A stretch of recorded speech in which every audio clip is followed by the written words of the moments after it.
Welcome to another edition of Vigorously with me, Val Kleinhands. Very, very super stoked to have another Italian American in the building. I mean, we've been like having fun with these episodes lately. Yes, the Paisans are here.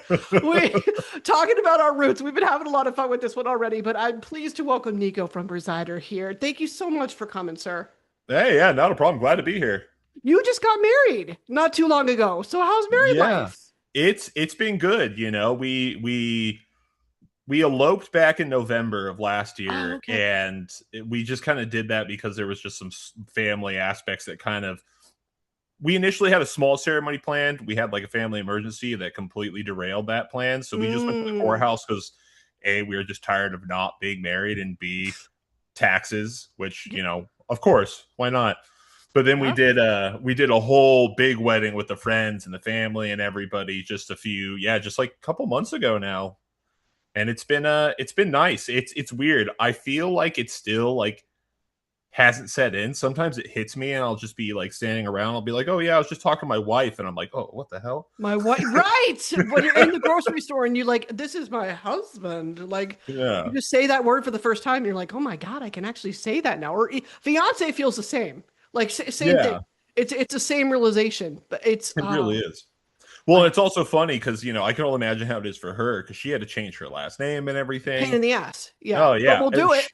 Yeah, she got a packet thing that like came in handy. It came with everything that she needed. But Mm, like even then it was like a waiting period and a process, and then it's like there's not a packet for updating all of your random little things. So like I'm going to pick up her order from like Michael's, and I'm like, is it under this or that? Like, have you changed your right. name at Michael's yet? I think that's when you know it's serious, when you start showing up to pick up their like Walgreens orders, and it's like, oh, she has my last name on there. Cool.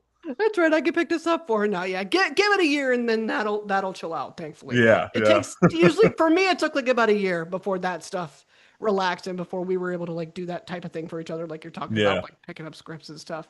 Well, that is amazing. Congratulations. Thank We're you. gonna play a little bit of a game too to set this off right. I want to have some Okay. fun and play. How accurate is AI? You have heard of Wikipedia fact or fiction. We're going to do our own AI version of that but just by taking what AI says about Resider, and you can confirm or deny, and you can tell me if this is accurate. Okay. Okay, let's hear it. All right. So this is what I found. According to Google's AI, Resider is a San Diego-based independent alternative metalcore band, blending heavy nu metal influences with modern electronic production and aggressive, emotionally charged vocals.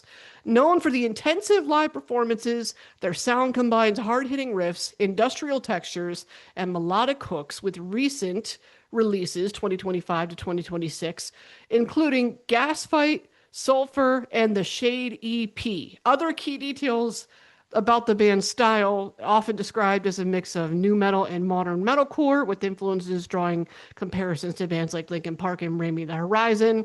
On socials, they operate under the handle at Resider Official. Recent releases again include songs like Death Adder, Rat Race, and Animal I Have Become. Sound, their mix focuses on themes of personal struggle, modern life, struggling or featuring industrial textures and melodic aggressive vocals. They're honing in on the vocals, dude. They're That's what really, I'm I hearing. mean, They really are. when you got a vocalist like Will, it's kind of hard not to. That man, Yes. that it was so funny. So first off, it's pretty accurate. I feel like they just pulled our bio out. Did they? Okay.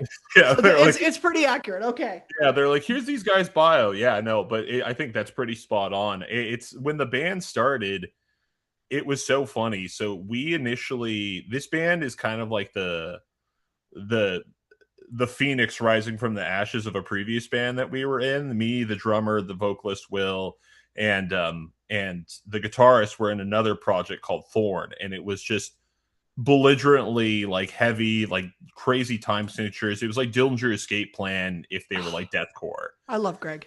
Love Yeah. Greg. Oh yeah, killer, killer. And our vocalist also a huge fan of Dillinger. And we were doing that for a while. We had one member that like literally dropped off the face of the earth. Yeah, like pulled a Houdini on us. Like he was one of like just like I we haven't talked to him in years now, and I for all I know, I don't think there's bad blood, but he just disappeared. And Yeah. then we kind of one day we're just talking. We're like, "Do you guys even want to do this anymore?" And that band, me and Will both did vocals. It was kind of like the volume setup. And when we came over to this, he's like, I'm done with like just all screaming. And I was just like, Mm. then you are the vocalist without a doubt, because he is an incredible singer compared to me, who's what we call a passable singer. Auto-tune does a lot of heavy lifting, you know? Well, the videos and the music I've listened to, like you're definitely background. I mean, I Yeah. hear it. You're pulling in the background vocals there. So Oh, yeah. let me ask this: the new metal portion of the program, was that a mutual agreement? You were probably close in age, so I'm guessing that's our Oh, era. yeah. Okay. So, so it was kind of, it just kind of happened in a weird way. You know, our guitarist AJ, he did a lot of the writing. Him and Will are the big writers. Like me and Bentley, we step in and we write our parts when we can, and we give our 2 cents, you know, when we can. We're always there together when we write. But I think it was after we put out like our first few singles, we kind of got that vibe of like, yeah, this is very much like new metal. At first it felt almost like Beartooth, but we were like, no, like we're not arena rock, you know. And then the more we put out music, the more we had those really kind of like hard hitting, driving, you know, just dan and stuff that you hear in you know, old new metal songs all the time. Mm-hmm. And it's literally just became Linkin Park without the rapping, because none of us can rap. If we could rap, I'm sure there would be rapping. And trust me, we've tried. Please It's release that. Please yeah, put it out anyway. it's yeah. I like to be a successful artist, so that's staying in the So vault. I love that. And call back to Beartooth, man. They Oh, laid I've always felt that personally that they're underrated. I'm just gonna say oh it. yeah. And everybody's shocked about what Caleb just did with the video not too long ago. I'm like, where have you been? Where have we been? That was I That clocked that immediately. We knew that that was coming. We knew the fishnet, like the crop top, all oh, that whole all of thing. it. We knew it was coming. Why is this a shock? So I just saw Beartooth live with Bad Omens and President, Mm. like back back a few weeks ago, and I've seen Beartooth live. I don't know, that was like the third or fourth time, and every time they're so good. And I did not understand in the slightest like all the backlash. Yeah. And like the thing that blew my mind the most, and maybe it's just because like I'm an old head and I grew up with like listening to bands like Poison and Motley Crue. Everybody's like, "Oh, he's dressed so feminine." I'm like, "You guys forgot the roots." You really did, honestly. And like Caleb has kind of done that the entire time. If you really think Yeah. about if you really think about it, like we're about to get into the Opeth heritage like argument here Oh, too. Like the oh yeah. signs were there. The signs for the prog switch were there. It was all Oh there. yeah, absolutely. No, I mean, at the end of the day, like the man worked hard to like get in shape. Like if he wants to show it off, like if Do I it. was in shape, I'd wear a crop top, but nobody wants to see that. Oh, so let's get into your background and what you love about music. We're hearing a little bit about it, your influences now. What were the first things that took hold for you that you were listening So to? yeah, so me growing up, I grew up from like a very music centric household. Like my dad and my uncle used to run the amphitheater at Fresno State University and Mhm. brought through bands like Cream and Janis Joplin and Frank Zappa and stuff like that. You know, so I grew up in a house that like rock and roll was just always like right at my fingertips. I remember my first concert was Leonard Skinner, and then my Ugh, second concert was like Seether. wow. So like I always had like a really eclectic kind of music taste, but I think it was alternative music that really kind of pulled me in. Just like A, the sound, B, it was really just the time, you know. I'm a product of the 90s and early 2000s is when I, you know, became an adult officially, or started becoming more of a, you know, forming my own opinion on Mhm. things, and that's when new metal was at its peak, you know. So Mhm. stuff like that was just really normal. I think what really kind of pulled me in to alternative music, and like the realization that it was alternative music, was Breaking Benjamin. You know, Mm. I always listen to Linkin Park and Korn and stuff like that, but I remember hearing Breaking Benjamin in middle school. It was like the So Cold single that they put out, and I was just like, "Whoa, this is incredible!" And from there, it went to like I heard like No, Not Good Enough for Truth and Cliche by Escape the Fate, and that was my first like taste of post hardcore. And from there, it just kind of like opened up. In San Diego, you know, we have a what I think is like a fairly famous venue. We have Soma, then I remember being at Soma seeing bands like, like Dance Gavin Dance and Alsana and Chiodos and In Fear and Faith and A Day to Remember, and seeing these bands that now, I mean, not all of them obviously, but seeing bands like A Day to Remember playing like main stage Soma, which is, not a very big room, it's not small, but it's not huge, to going and playing like arenas. And Mhm. it's just so crazy to see how that evolves. So I think for me, when it comes to music, what really kind of pulled me in was the community, and what music always meant to me was pretty much that. It's just I, as everybody does, you're growing up, you're going through your formative years, certain things happen. Like when I was younger, I lost my mom, and I kind of felt like I was missing that. I was missing that sense of, community and a bond and stuff like that. And, as any 14-year-old who loses a parent, you're going to have a lot of angst and, emotions that you know how to process. And music was always how it helped, it always how I process my stuff and process those feelings that I didn't completely understand and meant so much to me, outside of just something to enjoy. But it was literally therapy. I feel like it's such a generic answer to give, but it's Mhm. what it was. I didn't know how to deal with that stuff, and going to a concert every weekend and seeing my friends and slamming 40s in the parking lot, was how we Yep. dealt with our problems back then. And it was Yep. it was awesome. And I then, as I got older, I realized that like doing that all the time does not agree with my health. I hit 30 and like Yeah. every joint suddenly started screaming. Yep. But I kind of wanted to, pay it forward. And that's why I do music, is that like yeah, sure, I love to play shows. Yeah, I love to travel. I love to see new places. I love to write new music. I'm sure there's a little bit of ego in there too. But really, my main goal is that if I can play a concert and like I can do something for like somebody in the crowd that music did for me, then like as far as I'm concerned, I did a good job, and I'm happy that I was able to do that. Yeah, giving a voice to that 14-year-old that might be in a similar position, Yeah, going through the same things that you did when you were latching on to all this in the yeah, beginning. absolutely. And even if it's just like they're not going through hard times, they just want to have a good time with their friends. Like I talk about our drummer, we've been friends since second grade, and me and him Mhm. talk about it.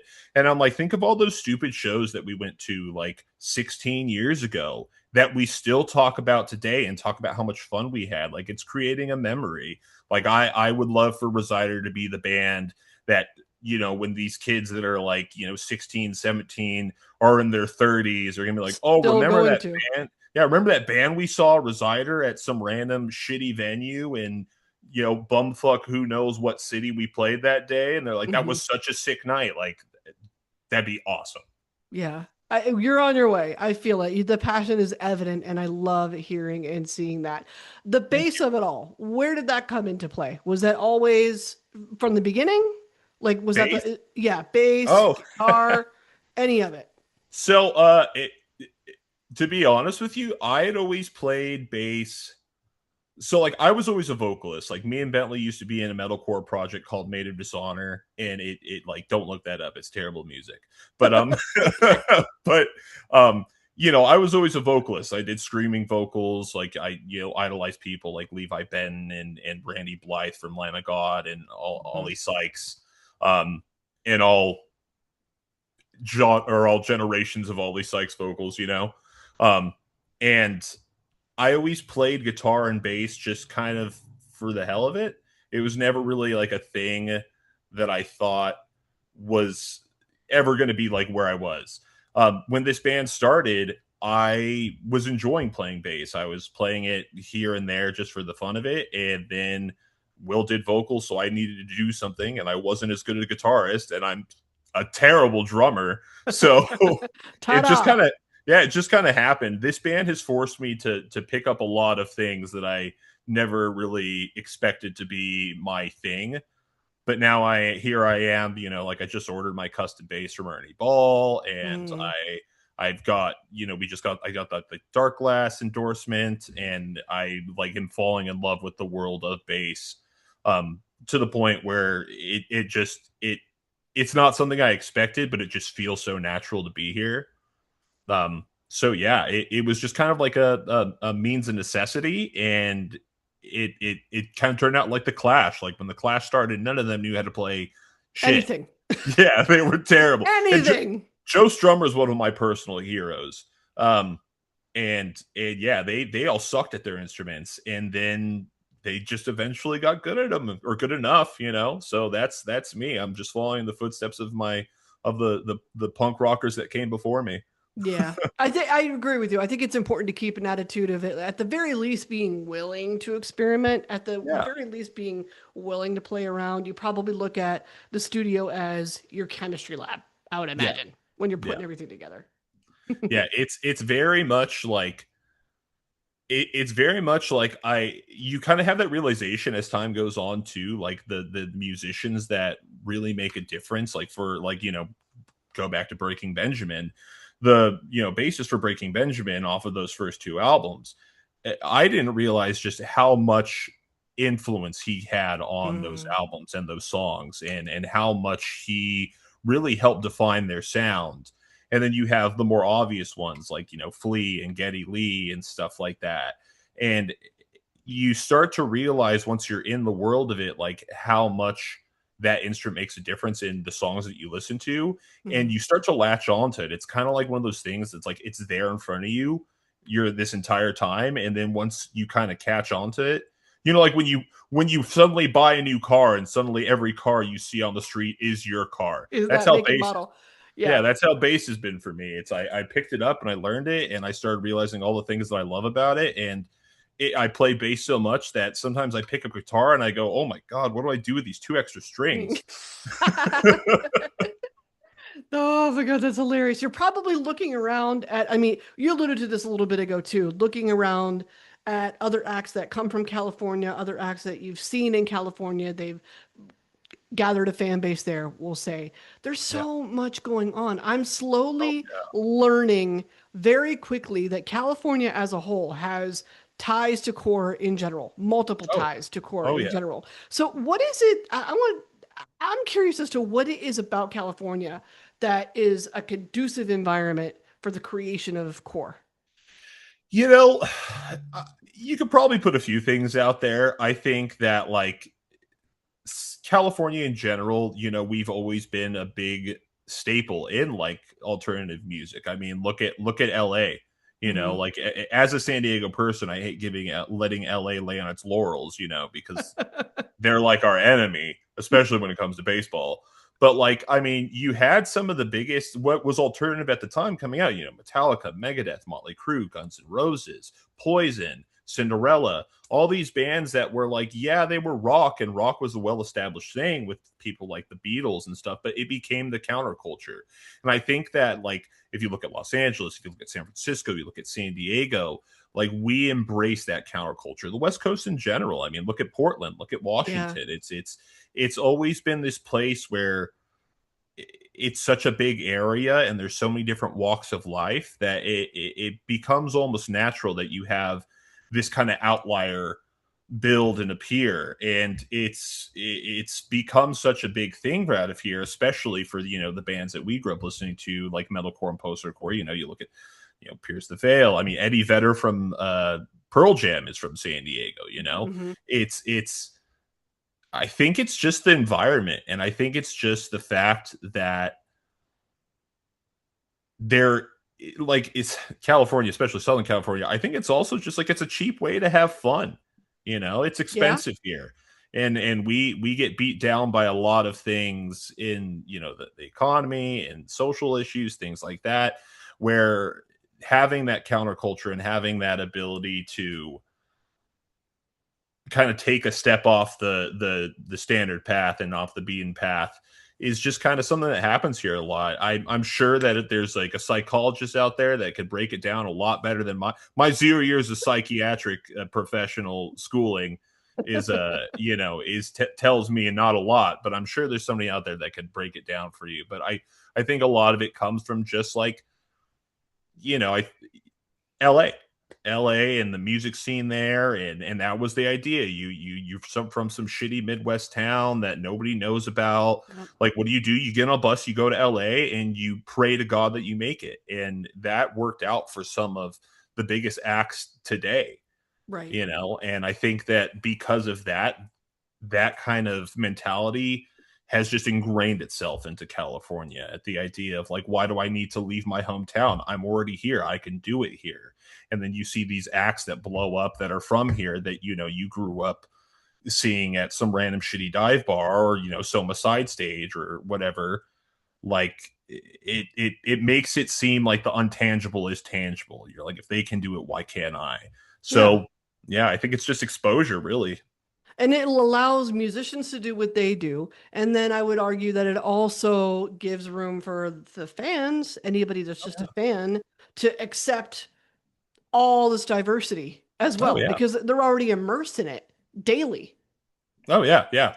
It's San Diego specifically is such a melting pot. I think LA to a certain extent as well, like definitely is, but San Diego is such a melting pot. Like down here, especially in the music scene, like 10 years ago, like the alternative punk, metalcore, hardcore, things like that were a lot more prevalent, I will say. As Mhm. time's gone on, like pop punk and like surf rock has had a really big resurgence here in Southern California because why wouldn't it? Right. You know, it's definitely like the scenery fits the vibe.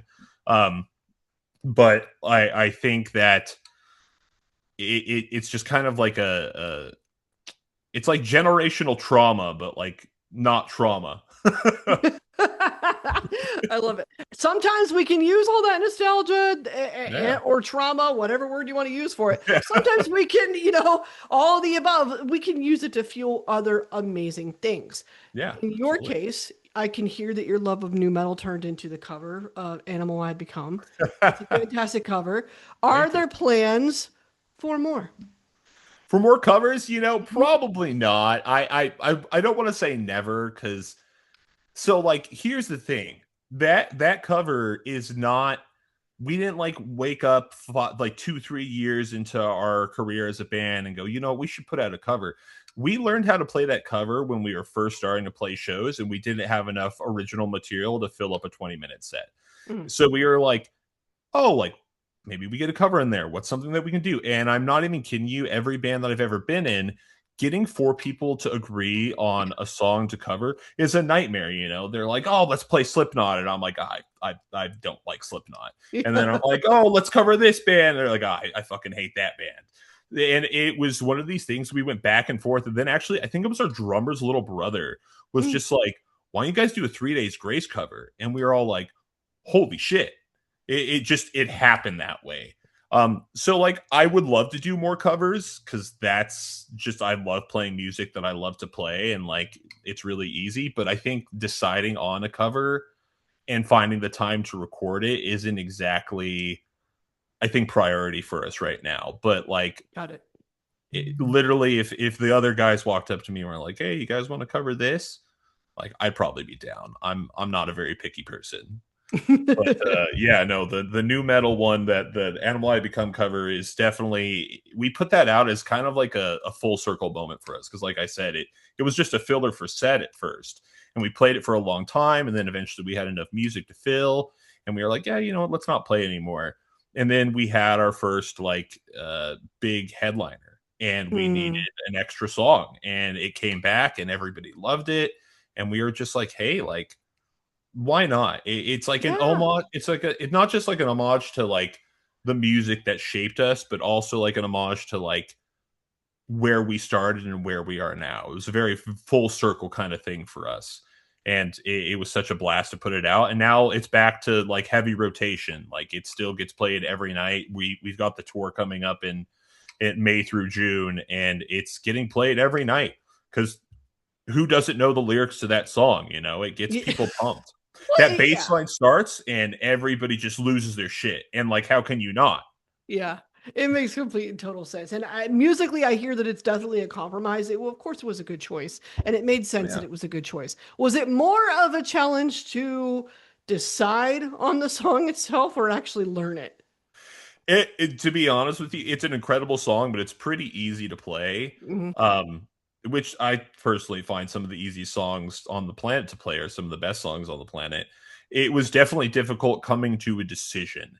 But like I said, it was so much back and forth over what to cover, and I was like Linkin Park, but everybody's Yeah. like everybody covers Linkin Park, which like they're not wrong, and also it's like if you're gonna do a cover, you need to make sure you can do that cover justice, and I find it hard pressed. Like as great of a vocalist Will is, and as much as I can help out with vocals, like meeting up to Chester's like level, Not an easy task. yeah, that's a big pair of boots to fill, Yeah. and like our feet are big, but they're not that big. So yeah, it was easy once it got suggested, and once we heard it out loud, and it got just put out into the universe. We were like, oh shit, like that's it. Yeah. Let's dive more into Will and his vocal ability too, since we're on the Oh, subject, because I did peruse Instagram oh and yeah, I'm about to start calling him One Take Willie, because that's what he oh does. He does yeah, like that's what this man does. There are countless there's a lot of reels on there of him oh yeah. just doing all these parts in one take. So what was it about him that told you, yes, he's a fit for a Resider, this makes sense, we need to continue with this guy? So, to be honest with you, even if he wasn't a fit for Resider, I don't think I would have had a choice in the matter. Mm. Will is, as I refer to him, he is my hetero life partner. You know, We do. Jay and Silent Bob, yes. Yes, yeah, I'm glad you got that reference. Yes. Yeah, he is like any business. So I met Will when he was about 18. I was 21. He's just a few years younger than me. So we've known each other, well over a decade. And I think like a few years into that, we just like realized like, holy shit, like this guy, like me and him work so well together. We Yeah. complement each other in so many ways, like on the front end, the back end. It was just one of those things where when I met Will, he was a drummer. He was not a vocalist. And then a few years down the line, he was like, I think I'm going to give this a shot. And holy Christ, thank God he did. Um, yeah, Mhm. and when we started and we were trying to figure out like the sound and everything, he just went to the booth for our first single we put out, Spore Breath, and he just laid down the track, and I was just like, oh yeah, like this is for sure it. Like this is for sure it. And it's like vocalists all like, and I can say this out loud because to some extent still am a vocalist. Like there's a level of ego. Uh, With a lot of musicians, but yeah, yeah. it's I mean it's frontman syndrome as I call it. Yeah. And it was one of those things where like as soon as Will put down the vocals and started doing what he was doing, like my ego just shut down. And I was like, you know what, dude? Like you fucking got this. Like you're on top of it. Like you're killing it. Like I'm not even gonna like. It wasn't even a conversation when it came to doing vocals for Resider because, like I said, we were both doing vocals at one point. He was just like, I think I'll do vocals, and then he did them, and I was like, I think you'll do vocals. I think I can let this one go. Yeah. Do you think he realizes how efficient he really is and how Oh quick this is happening? yeah, he never shuts the hell up about it. Okay, we're gonna if we ever talk to him, we have questions. So okay. He's honestly, me and him, like I said, like we I think what works so well for us outside of just like our work ethic really complements each other, and like he knows where to pick up where I can't and vice Mm, versa, is that like we both like also in a like a very aggressive but friendly way kind of push each other and be like, hey, like that was good, but like you need to do better. And that's kind of always what's like really pushed. What I've always really loved about working with Will is that like any moment that I have this thing where I'm kind of in my head, I'm like, I don't know, like maybe I can't, I don't know if I can do this. He's like, hey, like shut the fuck up, you got this. And I'm like, oh, you know what, thanks for reminding me. so it's not maybe it's not a conscious decision to be efficient, but it does happen naturally because you Yeah, guys, among all of you, have created an environment where you're willing to go with the flow and see how things happen and treat each other as respectfully as possible in the process.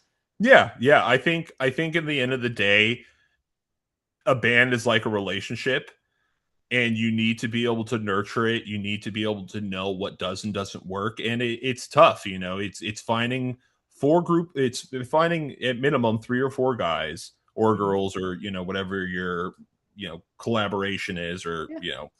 And it's finding these people that you can not only enjoy what they write stuff that works together, enjoy their company, because like we have to on tour, it's us and our camera guy in a small van for a month at a time. You can't do that with people that you hate. No, you got to be a Otherwise, good hang. otherwise somebody's getting left at a gas station in West Texas. Like it's just how it goes. So I think for us, we saw where we saw our strengths, we saw our weaknesses, we saw how we could support each other, and it's gone better than I think we ever expected.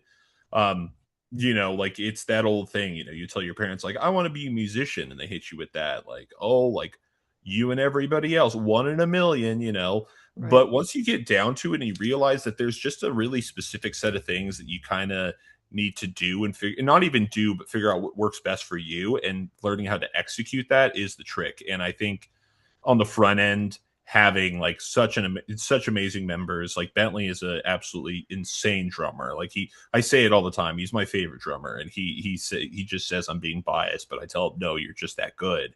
And like and having Will on the amazing vocals, and me and AJ doing the string section, like I think that it all meshed in a really good way. And that was the easy part for us, was writing music that we enjoyed and that other people enjoyed. But then came everything on the back end, because like nowadays bands can't just be bands. You also have to be like a video editor and a graphic designer and a photographer and a videographer and a marketing expert and all these things. And we luckily have a group of people that on the back end are able to do that. Like it's a lot of Will and I. We have our management, we have our label that helps out a lot now. But like I just like the bass, when this band started, I learned how to do video editing and graphic design. And Right. now I do all of our shirts and some of our album artwork I did. And then not all of it. And then like we've been doing a lot of our stuff in-house, I think is has been like a big help in just figuring out what we can do to progress things forward and be as self-reliant as possible. Is that something, the technology aspect we're talking about, the social media of it all, like, is Okay. that something that you anticipated taking while taking Resider seriously? Like, you expected to have to do this? Because you and I feel, are pretty close in age, and we know a world before all of this. Like, Yeah. so it could have gone either way. So Oh that's yeah. my question. Like, did you anticipate having to do that when you started taking Resider really seriously? So it's not even so much that like it was an anticipation or a non-anticipation. I'm really cheap. Um, like just genuinely, I'm so fucking cheap. Like I hate, like I hate spending money on things. Like that's why like I bake my own bread and shit, because I'm Yeah, like, why the fuck would I pay somebody for bread? I'll just make it. right. So like that's kind of always been my thing. And like I said, we were in that previous project, and we were paying for album artwork and paying for you know having to pay for and seeing the cost of paying for merch and all these things. And I was just like, holy shit, like that is so much money. Like I'm just gonna learn how to do this. So it wasn't even so much of like an anticipation or non-anticipation. It was just like I didn't want to spend the money. so, I so got it. Well, but you don't have to anymore. They yeah, almost make no. it, they really do make it that easy Oh anymore. yeah. Anybody can do so much more than you Oh yeah. realize just with your phone. It's literally just sit down. If you want to do something, sit down, give it a try. If it doesn't work out, that's okay. You don't need to bang your head against the wall because you couldn't figure something out. But for Mhm. all you know, you could end up figuring it out and being like, holy shit, like this is actually something I not only can do, but I enjoy doing. Yeah. And if you told me like 5 years ago, like, hey, you're gonna be making merch on Photoshop, like I remember when I first opened Photoshop and I went, what the hell? And now I know that program like the back of my hand, at least half of the back of my hand. um and it's just kind of like same with social media. You just kind of learn by doing. Yeah. It can be a very intimidating idea, sure. And I still have moments where we're like running ads or we're doing certain things where I'm just like, holy crap, like this is a lot. But then once you get into the swing of it, like just grab, just keep swinging. That's it. Going back into the music specifically a little bit too, I was curious about the breakdowns because the breakdowns are obviously important to this band. Oh, I absolutely. hear it. So, what is it that you think makes a good breakdown? So like I think that there's two indications. I don't know what it is that makes a good breakdown. I think like a buildup is really important, but like I always look for the indication of the the stank face. You hear it, you just go like, Yeah. oh, like you just smelled like some rotten cheese, And like I love a good breakdown that you can kind of throw your shoulder into. Right. And I think what really makes a good breakdown is the call out line beforehand. You know, like Mm-hmm. think of all the bands that have put out a song that has just like the filthiest breakdown, and then it has just that one line. Like I think like the best one in recent memory that or not the best one, my personal favorite, because everything's subjective, of course, but my personal favorite is the Pawn You Forgotten. Hell yeah. Just it's the most basic breakdown. It's just dun dun dun dun, but that call out line before it, just like it gets you fucking amped, and then it just hits, and you're just like, holy shit! Like I'm gonna go break something right now. It's like I need to go start snapping 2x4s in the backyard like I'm the Karate Kid. I'm so jacked right now. That's a good sign. That's a good sign. Yeah. And the lyrics are important. The call outs are obviously very important. I'm only skin deep, only flesh and blood. That to me, it made me wonder, like, is the Shade EP really just y'all shading yourself? So Like, in some ways. kind of, Shade in general, the name that came out was we were writing the music, and that's the thing. It's like there will never be a harder thing to do in a band than naming the band, and Mm, then the only thing that's second to that is naming songs and naming albums, because like you want to have something that's catchy, but you don't want to be cringy. You want something that's accurate. Like you could always be like Dance Gavin Dance that just like throws words together and goes, that's it, that's the name of the album, but like that's not us, obviously. So like Shade, we were writing the songs and we were writing the lyrics, and we realized that most of the songs were like either internally or externally like throwing shade, and calling things out and calling people out, and we realized that a lot of our music is about that. Like Rat Race is like calling out society on yeah. just the grinding wheel that it is. And like back to our early stuff, like really early stuff, like Trend Killer, that's like calling out people that just try to hop on trends. And that's kind of always been our thing, is kind of holding a mirror up to society and being like, yeah, like this is fucked up, but also having that kind of self-reflection to do that to ourselves. So we're not sitting here like, nobody wants somebody on their high horse telling you what's wrong with yourself if they can't go like, hey, you know what, like I'm not perfect either. And Right. I think that's like what Sulfur specifically. um I mean, there's a lot of interpretations, and if you ask Will, you'll probably get like the same answer every like 6 times. But like I think that's what's so great about music is it's all subjective to to what you pick up on it and what you interpret out of it. Yeah. But yeah, that song specifically, I think, is very much one of the ones that is just like, um don't make me your martyr, don't put me on this pedestal, because like I'm not a perfect human being. And I think that is a great quality to have, not only as a person but also in a song, and letting people know like you don't have to be perfect, you don't have to like check every box of every little thing, you can have flaws, it's perfectly okay. And being able to admit those, I think, is a very freeing kind of thing. Yeah, it should be. And it's ironic because I feel like accountability is such a buzzword right now. Yeah. Everybody's using it, and yet so few people actually Not take to it and live it. not Like, to not to shamelessly plug another one of our songs, but you yeah, got to practice what you preach. right. Well, that's just it. Testament said it too. Like it's the same Yeah. thing. That's one of my I don't know, more recent gripes with society Yeah. lately is how often that happens. Something becomes a buzzword and Yeah. very few actually live it. And because you could Yeah. just, Yeah, no, I think that there is a weird kind of obsession society, like in a societal way, that like it wants. I think like the best way to look at it is this: is like you want to see somebody do better for themselves, but if you're not willing to do better for yourself, it's not going to change anything. I think hypocrisy has always been like a real big issue. It's kind of always been one my biggest pet peeves. Like that person's Yeah. like, don't chew with your mouth open, and they sound like a cow chewing cud every time they take a bite of something, and I'm like, oh motherfucker, you chew with your mouth closed, You and I like, they're telling you through their teeth. Don't chew yeah, out their mouth open. it's Yeah.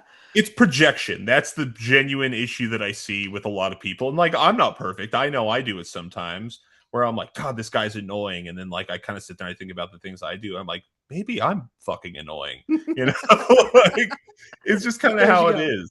There you go. It's like game recognize game, but you don't recognize your own game, No. Like No, but you might have stumbled onto the next album title. Maybe it's me. Maybe I'm the problem. yeah, maybe There it I'm the is. problem. Am I the problem? Am I the drama? Maybe. Yeah. No, No. you have an exciting summer coming up too. Let's talk about that. The Saving Vice tour on the way very soon. Oh What yeah. are in what are we packing? What are the tour bag essentials? So the tour bag essentials. Okay, you got the right member for this answer. I am the tour mom slash out, like Okay. literally. So like I you have to have. This is like my breakdown, and this is how I pack my for a tour. I've never had to pack for a tour this long, so like there's going to be some updates, of course.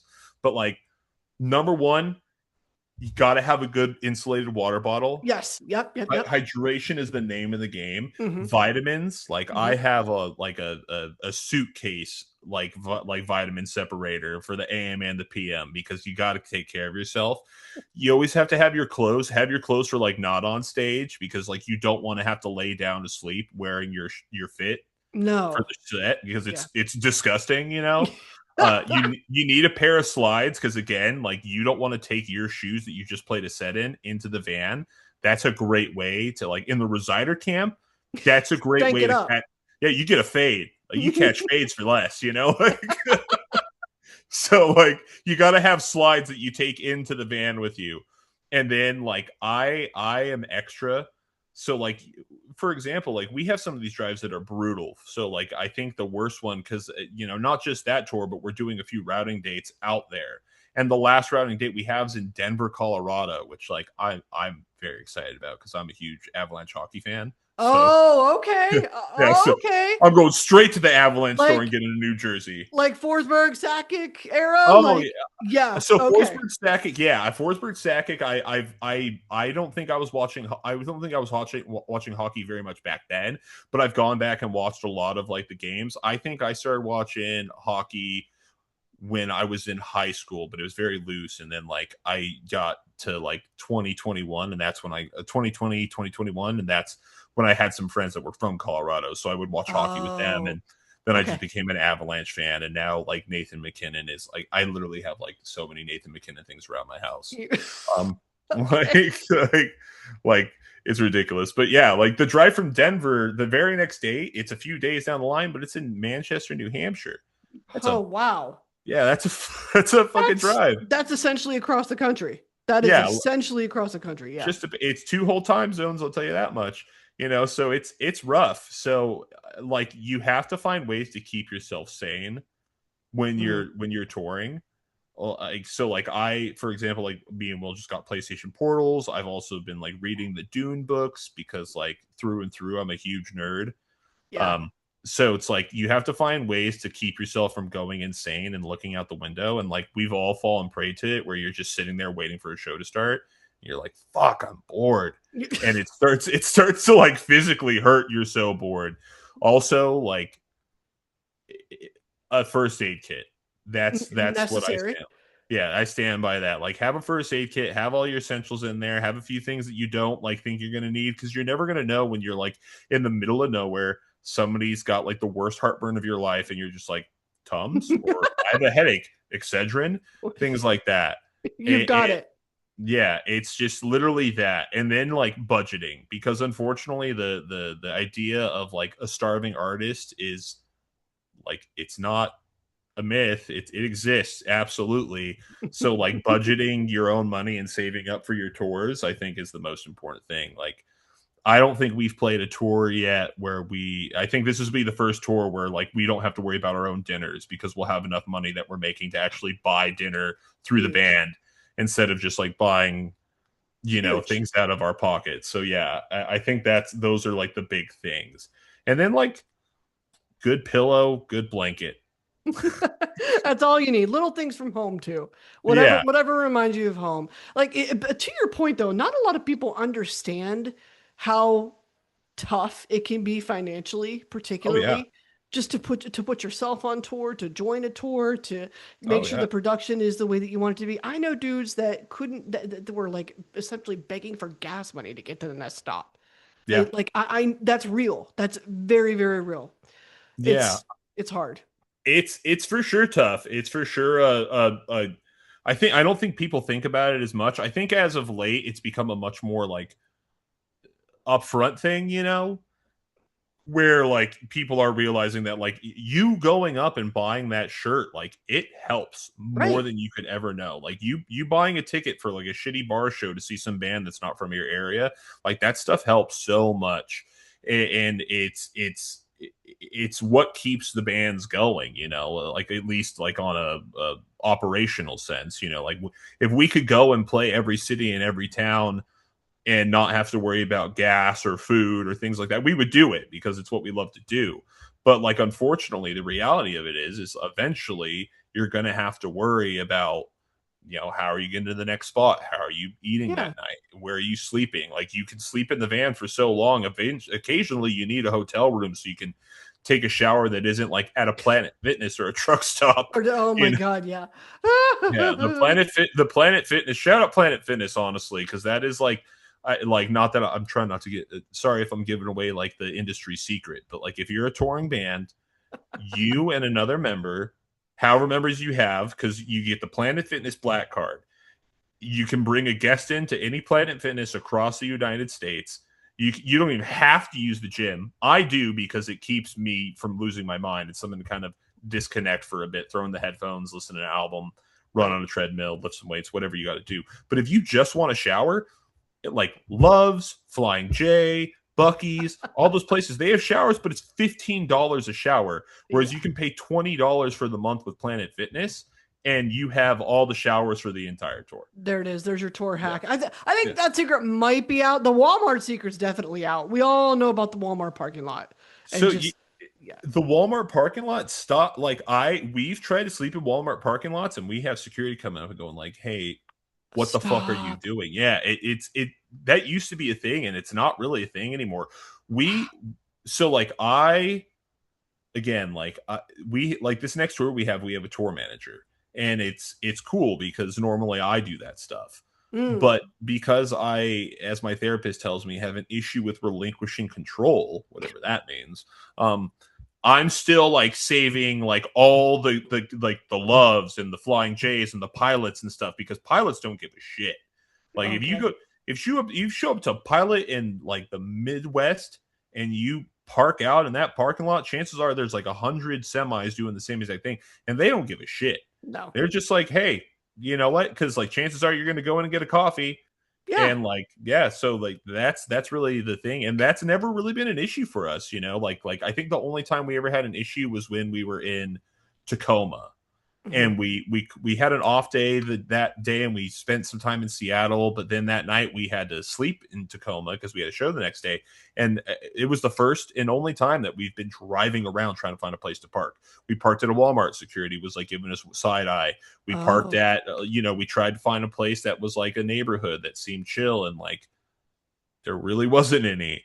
So we drove like 20. We tried to go to the rest stops around there and they were all packed out. So we drove like 20 minutes east of Tacoma to some random truck stop that like specifically only took like or advertised that they only took like semis. So I went in there and I was like, "Hey, we have a van, we have a trailer. It's really tough for us to find parking. We're just trying to find someplace safe to sleep for the night."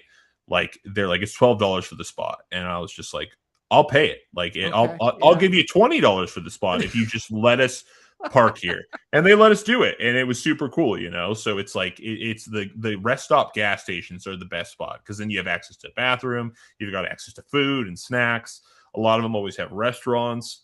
Mhm. Our drummer tries to bring Arby's into the van though, and oh my god, the rage. Sometimes, yeah, sometimes it's a mistake, sometimes not. I don't know. You gamble. You definitely gamble. Oh yeah, no. Our drummer is single handedly keeping Arby's in business on You- tour. There we Like, go. And everybody else smells the roast beef, so we all yeah, know not here for it. it. He's always like, just try it. I'm like, I'm good. No, I'm I'm good. good. I'm like, I'm gonna eat my chips. Most of the pilots have Cinnabons. If I need a little bit of sugar spike, you know, like I'll be fine. Well, I love the callback to Dune too, because I'm also a Dune fan. Are Oh you yeah, have we watched the movies or it's yeah. just strictly read it? Okay. So I started out with I started out like I should say this. I started out with the original one from like the 80s. Okay, the comment I was gonna ask, who's the better Paul? Kyle McClanahan or Chalamet? Who's the I mean, better Paul? Chalamet is a better Paul, but like Kyle McClanahan is just Iconic, I yeah, know. he's the He best. is. Twin Peaks. Come Yeah. on, I like know. It is yeah, hard. like It is hard to deny him. It is. yeah, But if I he's think about the character of Paul, I do think Chalamet is a better fit. He's a better yeah. depiction of maybe what the book was trying to put out there. If we could take the Chalamet Paul and then bring in the Patrick Stewart Yeah. Gurney, you know, Yes. because Patrick Stewart can do no wrong. Like that Ever. man is the best. So like if we could get that to happen, like I'd be cool. Like no shit on Josh Brolin, you know, like Thanos, gotta love it. Right. But like Patrick Stewart's Patrick Stewart. Like You you can't gotta know when deny you're beat. So, but no, the dude. I started out with that one, and then I remember watching it when I was really young because me and my drummer, we've been friends in second grade, and him. we've always the reason we've been friends so long is we have like really weird love of movies, even bad movies, like you know, like the Yeah, other the better, the worse, the better. The yeah. worse, the Well, better. the other day I was like, "What are you doing?" He's like, "Oh, I'm watching Charleston Heston's Ten Commandments," and I was like, "Okay." I'm in. I'm Let me like, bring let me bring over first some snacks. yeah, I Yeah. was like, are we gonna watch Ben Hur next? Like, what the fuck? Um, so like I started out there, and then they put out the Dune movies, and I was like, oh, I remember watching those movies when I was in like high school, and not really like just getting it. You know, I thought it was Mhm. cool, but you know, it was really campy and really cheesy, and like you know, just sci-fi from back in the '80s, just kind of how it came out like that. And Right. then I remember watching the first Dune and being like, holy shit, like that was a good movie. Even And then better. yeah, then chapter 2 came out and I was like, that's one of the best movies I've ever watched. Like I absolutely love it. And really for me, it's like it's the like the actors, the sets, like in like Dennis Valuvial or I can never remember his last name, but the director, Mhm. he's just an astoundingly good director. Yeah. So like I think that if you had gone a different director, like you might have gotten a close movie, but not as good as it is now. Right. And that turned into like, oh, we have this long tour coming up. What am I going to do? How am I going to keep myself entertained? And then my TikTok algorithm just started showing me all these things about the Dune books, and I was like, Right. I'm going to do it. Like I'm going to do it. And I'll tell you this: me and Bentley have already agreed that when Doomsday comes and they're like, yeah, we're gonna drop like Dune Chapter 3 and Avengers Doomsday same day. And I was like, are you ready for a marathon Let's do it. movie theaters? Yeah, we're gonna be there for both of those without a doubt. I can't wait. I'm so excited Oh too. my But my god. problem is that in my head, Chalamet and Zendaya are both actually my friends. They just don't know it. So Oh I yeah, was yeah, I was irrationally angry about like the last Dune. I'm like, how are you yeah. gonna do Zendaya like that? How are you gonna Yeah. do Zendaya I have a similar issue with thinking that Anya Taylor Joy is my wife oh, okay, got it. because I I adore her. She like if she's in a movie, I'm like I'm here for it. And like Yes, not just because she's stunning, but also she's like a fantastic actor. she is. The Um. witch is incredible. That's Oh my favorite yeah, of yeah. hers. My favorite of hers. Oh, that's a tough one. I really liked her in the Norseman or Northman Mhm, with mhm. because I also like me and my wife have sworn up and down our first child's name is going to be Stellan because of Stellan Skarsgård. Oh, So like cool. the whole Skarsgård family, you know, like they're they're incredible for us. So, like that movie pulled me in, and that's when I saw her. I was like, oh, she's incredible. But yeah, I'm really excited she's going to be in Dune Chapter 3. Like I'm ready for it. Let's I'm ready go. to see her just absolutely slay because I know she's going to. Period. I can't wait for that too. But She's before we get to that, we do have a festival and show season to get through. I totally oh yeah. understand. We do. So so once that is over though, other than Dune, other than catching up on all that, what's next? Another album? What's on the docket here? Oh yeah. So things have gone really busy for Resider. Between now and September 6th, we're pretty much absolutely slammed. So we've got this, we're doing Sacramento, Reno, Vegas, Utah, Denver, and then we go over to the East Coast and we're playing a bunch of shows there. We'll probably be back like near the end of June, God willing, right before my wife's birthday. Otherwise, she's gonna throat punch me when That'll I be get an home. issue. Yeah, I'll be in trouble. And then we go back into the studio. We're already kind of writing. We're in the process of final tracking the next album, and it's gonna be an album. We're not doing another EP. We want to do a full length. We've done at this point, I think 3 EPs and like a handful of singles kind of in between each one. And we're just like, you know what? Like it's time for like the full length. Yeah. So we're working on that right now. Detail wise, there isn't a whole lot. It's definitely still very much Resider, but it's evolving a little bit. Kind of almost like getting elements from bands like Bad Omens in there, specifically Bad Yes. Omens, kind of getting that in Yes. there, a little bit of daddy core, Come through, But Noah. Yes. yeah, exactly. And we're still very much like in a trying to keep that core sound there, but we want to grow upon it. We want to kind of fill it out more and make it bigger, and that's I think always the goal. We're going to be final tracking a few songs up in Seattle later this month, actually beginning of next month, and then we do the tour, and then we final track the rest of the guitar and bass, and then we're getting out on the road again with, I believe, Cold State and another band. I don't know if that's announced yet, so now it is. But It'll be on social media eventually anyway. it'll get put up there, yes. The secret's gonna come out anyway. Yeah, so we're doing that, and then we end that tour with Titan Fest up in Sacramento, because Sacramento is even though we're not from there, it is welcoming us with open arms. It is honestly There's a core crowd there. They're ready. It's insane. It's insane. No, I cannot give enough thanks to Sacramento as a city because they've really embraced us and really made it feel like a second home for a lot of us. And then from there, we're just going to finish up everything on the album, and God willing, we'll get one more tour in, before the end of the year. I think we're really trying to do the Pacific Northwest or the Southwest a little bit, do a little bit of Arizona, New Mexico, and then just kind of go from there. We're just staying busy. Yeah.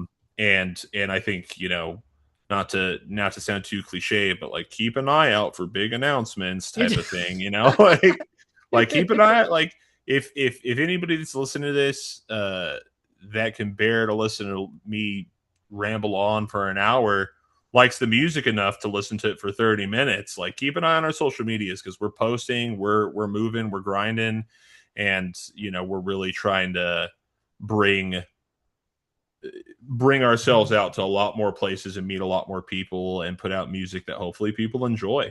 Yeah. It's the goal, and it's the dream, and it's what we're all really pulling towards. So we're hoping that people are receptive and we can keep doing it, because Yeah. if I had to just work my 9 to 5 job, I'd probably need to be medicated. Well, more medicated than I already am. But that's another podcast episode in itself. that dichotomy alone is a podcast episode. That all the societal commentary there. My God, we've done that numerous times on this podcast, just talking about how to balance that and navigate office politics and things like that. We've had tons of conversations about that. It's not easy. Kudos, shout out to you guys for playing to your strengths right now. I mean, it sounds like what makes now the optimal time to put out the full album is the busyness, is the buzz. Yeah. And also sounds like you've got the material for it too in your back pockets. That's all of that has to mean this is the optimal time to go forward with the first full-length album. Yeah. I think we've worked so long at it, and we've done so many things. We've really, figured out what we want our sound to be and what we want our sound to evolve into. and not just music wise, but image wise, how we want to do music videos, how we want to do content, what kind of graphics we want, what kind of merch we want to sell, how we want to be live. I think it's all been a learning process, weirdly enough. And we finally got to this point where I think we're so comfortable with where we're at, what we're doing, and what we've been doing, and what we want to do, that it's time to take that step. You know, we could put out a couple more singles and put out another EP and keep that repeating itself again and again, but eventually, like, it's going to get tired. So we're just at this point where we're ready to do what the big boys do. And there we go. Nut up or shut up. Let's go. yeah, exactly. This is, in my opinion, and this is what I've told our vocalists. I'm like, this is like, if ever there was a release that is like, this is the release that needs to just blow up, pop off. This needs to be what pushes us forward. It's this one. So we're putting everything that we possibly can into it, so that we can hopefully keep this train going and get a bigger train, because right now 5 people in a 12-passenger van is that's a lot. It's fucking rough. That's a lot of the sights, the sounds, the smells. Woo! The smells, Woo! especially. It's the smells is, and it's the clutter. Yep. There's just shit everywhere. You go to take your driving shift, and you're just like, why is there fucking Cheez-Its everywhere? Right under the gas pedal, under the brake pedal. Why? Yeah, you're like, I just rubbed like 5 Sour Patch Kids into the rug. How the fuck are we getting that out? Oh my god, all so relatable. This has been so much fun though. I can't wait to see what's next. I wish you luck with all of it. Thank you so much for your time, Niko. Yeah, thanks for having me on.